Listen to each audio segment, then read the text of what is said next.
আব্বা, তুমি আমার এত তাড়াতাড়ি ছাড়ে গেলা কি? এখন আমরা কার কাছে যাম? আমার পরিবার ছাড়াম কি এমতে ঘরে চাই নাই, এখন আমরা কি খাবো?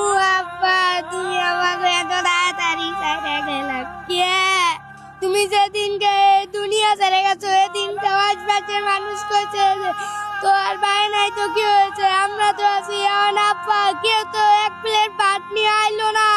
মায়ের রোজা রাখতে চায়, মায়ের যখন চেরি করতে যায় চোখের পানি প্লেটে পড়ে, কেউ তো এক প্লেট ভাত নিয়ে আয় না। আব্বা, তুমি কেন আমাকে চাইরে গেলা? কেন আমার এতিম করে গেলা?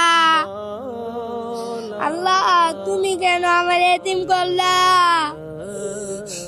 আল্লাহ, তুমি আমার একটা ব্যবস্থা করে দাও, জানি আমার মায়ের রোজা রাখতে পারে, পুরো 30টা রোজা সম্পূর্ণ করতে পারে। আল্লাহ।